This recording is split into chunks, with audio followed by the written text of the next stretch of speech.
So how are you doing? I've been told to make my opening joke short and sharp, so needlepoint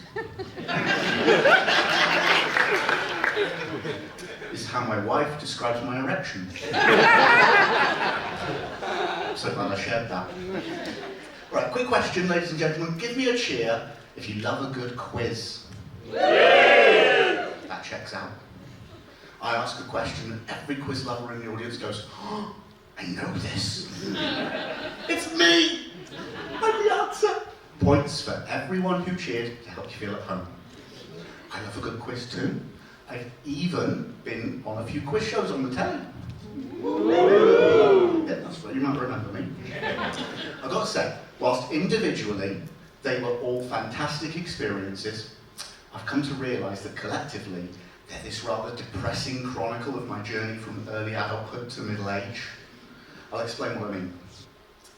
I first started on Countdown, aged 18, or as they now put it, 21 years and 3 stone ago. My 3-year-old came up to me the other day and said, "Are you having a boy or a girl?" I said, "It's 2 decades of trauma because it went a fucking teapot."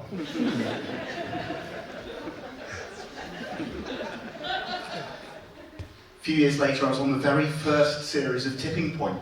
You know, the one with the giant 2p machine? Yeah. I've got to say, I was looking good. I'd been working out. I even won a little bit of money. And the day after broadcast, a friend of mine comes up to me and goes, "You know that camera angle that goes from over the backs of the contestants' heads to the machine? Doesn't do you any favours. You are thinning a bit up there." Fuck. I was so shocked I had to go back and have a look. There it was, winking at me. "Preview of forthcoming attractions, Baldy." The last one I did, a few years back, 15-1. They do a lot of tight shots of your face from all sorts of angles. And it didn't take me long to realise, oh my God, come over. I didn't win, but I got pretty far, so the whole country got to see for nearly an hour. The aircon was on pretty high that day too. It was practically fluttering in the breeze, like a hairy flag of indignity. The clippers came out not that long after.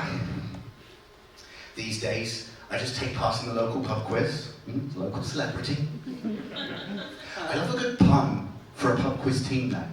You know the kind that I mean, you know, Merry Quizmas, the nuclear quizzicists, quizzed in my pants. Can you guess which one our quizmaster really hates? That's right, he can't pronounce quizicists. So a few weeks back I was at one of these quizzes, and it was me, my wife, my brother, his wife, and my mum. And a question came up. Who plays Captain Marvel in the Marvel Cinematic Universe? Now I blurted out Brie Olsen. And my wife goes, "Don't you mean Brie Larson?" The rest of the table quickly agrees she's right, I'm wrong, no change there then. And we put that answer down, get the points and move on. But I knew I'd heard that name somewhere before. So between rounds I had a little Google.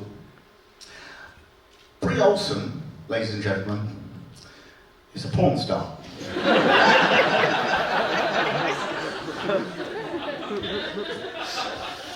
Now, did I mix up Marvel actors Brie Larson and Elizabeth Olsen? No, I did not. This was a Freudian slip of epic proportions.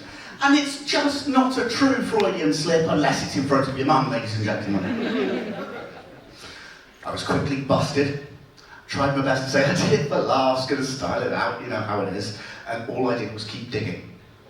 A little later we got a new question.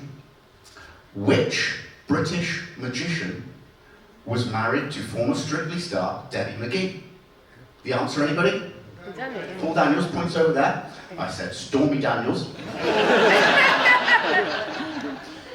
Here's the mental image for anybody here over the age of 35. Is it in yet? Not a lot. Obviously not a fan of needlepoint. A little bit later, what is the name of the lead character in the movie series Anchorman? Anybody? Ron Burgundy, points over there.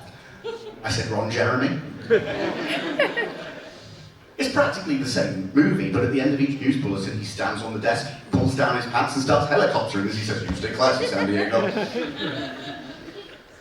Okay, one more. Freetown is the capital city of which African country? Oh, very good over there, Sierra Leone. I will admit that's a tough one. I don't have a porn star for it, I just really needed you guys to know that I know stuff. Anyway, so the evening had not gone well. We were walking home in silence. And then my mum pops up with, "Do you know, if you Google my name, you get a porn star." Complete with the eyebrow raise, maybe it is, maybe it isn't. Well, that's quite a bombshell to drop on your children, isn't it, ladies and gentlemen? Took a while to digest that, but I'll tell you this much. I am never Googling that. Not again. Ladies and gentlemen, brilliant, thank you very much.